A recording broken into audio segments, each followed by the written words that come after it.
Hey learners, I hope you all are doing well.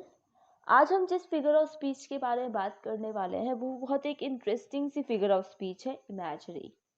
Imagery में हम अपने senses को इन्वॉल्व करते हैं।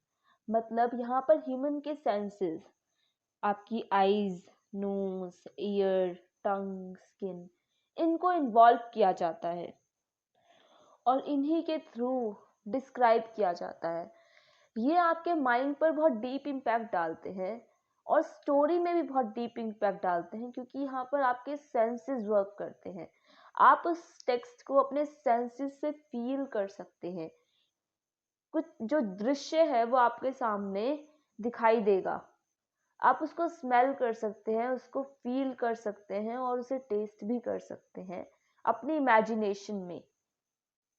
इसलिए इमेजरी जो है वो आपको एकदम टेक्स्ट से जोड़ देगी और आपको ऐसा लगेगा कि सब आपकी आंखों के सामने ही चल रहा है।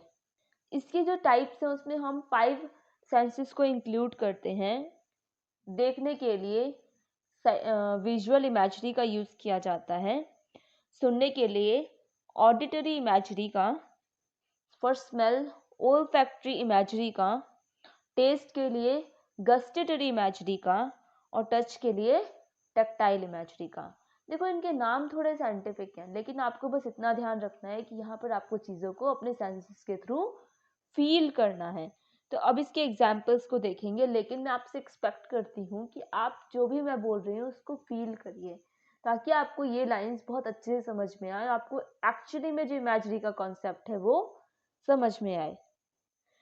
यहाँ पर देखो, इमेजरी में सबसे पहला एग्जाम्पल रॉबर्ट फ्रॉस्ट की आफ्टर एप्पल पिकिंग।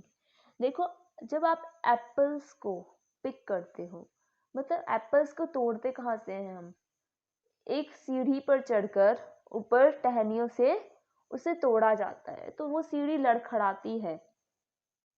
उसके बाद जब उसे स्टोर किया जाता है और फिर वो स्टोर करे हुए एप्पल्स आपके पास आ रहे हैं, मतलब वो एक ट्रक में भर दिए गए हैं और उसे आपके पास लाया जा रहा है, तो उस ट्रक की साउंड और उस एप्पल्स की खड़कती खड़कती हुई साउंड आपके कानों में पड़ रही है।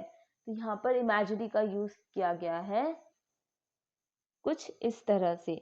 नेक्स्ट एग्जाम्पल, शेक्सपियर की रोमियो एंड जूलियट। यहाँ पर जो जूलियट है उसका डिस्क्रिप्शन, उसकी ब्यूटी का डिस्क्रिप्शन किया जा रहा है रोमियो के थ्रू, और रोमियो यहाँ पर उसको सिमिली के थ्रू, मतलब उसे कंपेयर करता है।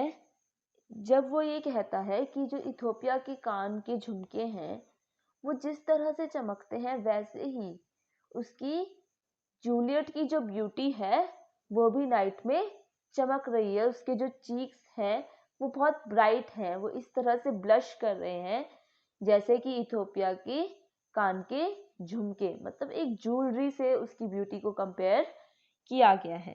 Next example, Cormac McCarthy की द रोड। यहाँ पर फॉरेस्ट फायर का डिस्क्रिप्शन किया गया है कि जंगल में आग फैलती जा रही है, वो पतली पतली सी लाइन बनाते हुए पूरे जंगल में आग फैलाती जा रही है। उसकी जो लपटें हैं जो ऊपर से उठ रही हैं वो उसे नॉर्दर्न लाइट्स जैसी दिखाई दे रही हैं। तो यहाँ पर इमेजरी का यूज किया गया है कि मैन उस चीज को कैसे एक्सपीरियंस कर रहा है, वो देख रहा है। यहाँ पे विजुअल इमेजरी का यूज हुआ है और फील का यूज हुआ है कि फॉरेस्ट फायर में जब आग लगी हुई है तो उसे कैसा फील हो रहा है, उसकी वो वहां पर साइड में खड़ा हुआ है, वो पूरा नज़ारा अपनी आंखों से देख रहा है। तो यहाँ पर विजुअल इमेजरी का और टैक्टाइल इमेजरी का बहुत अच्छा यूज हुआ है। नेक्स्ट एग्जाम्पल, रॉबर्ट फ्रॉस्ट की बर्चेस। बर्चेस वुड्स को कहते हैं और ये एक थिन वुड होती है, इसीलिए यहाँ पर ये बोला गया है कि इतने बड़े बड़े पेड़ों के बीच वो एक जो वुड है वो ऐसे स्विंग कर रही है। हवा चलने की वजह से वो हल्की हल्की स्विंग कर रही है और उसे ऐसा लग रहा है कि उस पर कोई बॉय झूला बच्चा झूला झूल रहा है, और वो जो बच्चा है वो झूला झूल रहा है जिसकी वजह से वो थोड़ी झुक गई है। लेकिन वो ये कहता है कि उस बच्चे की भी झूलने से वो इतनी ज़्यादा नहीं झुकेगी जितना अगर कोई बर्फ का स्टॉर्म आ जाए, बर्फ की आंधी आ जाए, तो वो बहुत ज़्यादा तेज़ से हिलने लगेगी। और हो सकता है कि वो इतनी ज़्यादा तेज़ से हिले कि वो ब्रेक हो जाए, मतलब वो थोड़ी हल्की हल्की बीच से क्रैक हो जाए। उसके बाद उसमें कुछ दूसरा ही कोई कलर दिखाई देगा। तो वो जो कलर है उसमें कौन सी इमेजरी यूज हुई है? यहाँ पर विजुअल इमेजरी का बहुत अच्छा यूज है। यहाँ पे इमेजिन की गई है सारी चीजें। एक बॉय झूला झूल रहा है, इसको आप इमेजिन करिए अपनी आंखों से, आप उसे देखिए उस नज़ारे को। ये बहुत अच्छा एग्जाम्पल है इमेजरी का। सब कुछ फील करते जाइए। नेक्स्ट एग्जाम्पल है हरमन मेलविल की मोबी डिक से। यहाँ पर बात की गई है कि सिंकिंग शिप की, मतलब डूबते हुए शिप की। तो जब शिप डूबता है उस टाइम पर छोटी छोटी जो बर्ड्स हैं वो उड़ती हैं। ये किसका एग्जाम्पल है? वो चिल्लाती हैं, स्क्रीम करती हैं उड़ते हुए। ये एग्जाम्पल है हमारी विजुअल इमेजरी का और हियरिंग इमेजरी का। और फिर वो वाइट सर्फ, मतलब एक साइड देखा होगा आपने, उसकी नुकीली साइड होती है और ज़्यादातर शिप्स जो होते हैं वो वाइट कलर के होते हैं, इसीलिए यहाँ पर बोला गया है। उसकी जो नुकीली साइड है वहाँ से वो सिंक करना शुरू करती है, वहाँ से वो डूबना शुरू करती है। तो जब वो डूबती है तो उस टाइम पर पूरे समुद्र में उथल पुथल होती है, और जैसे ही वो डूब जाती है उसके बाद एक शांति होती है। और वो शांति कैसी होती है? सॉरोफुल शांति।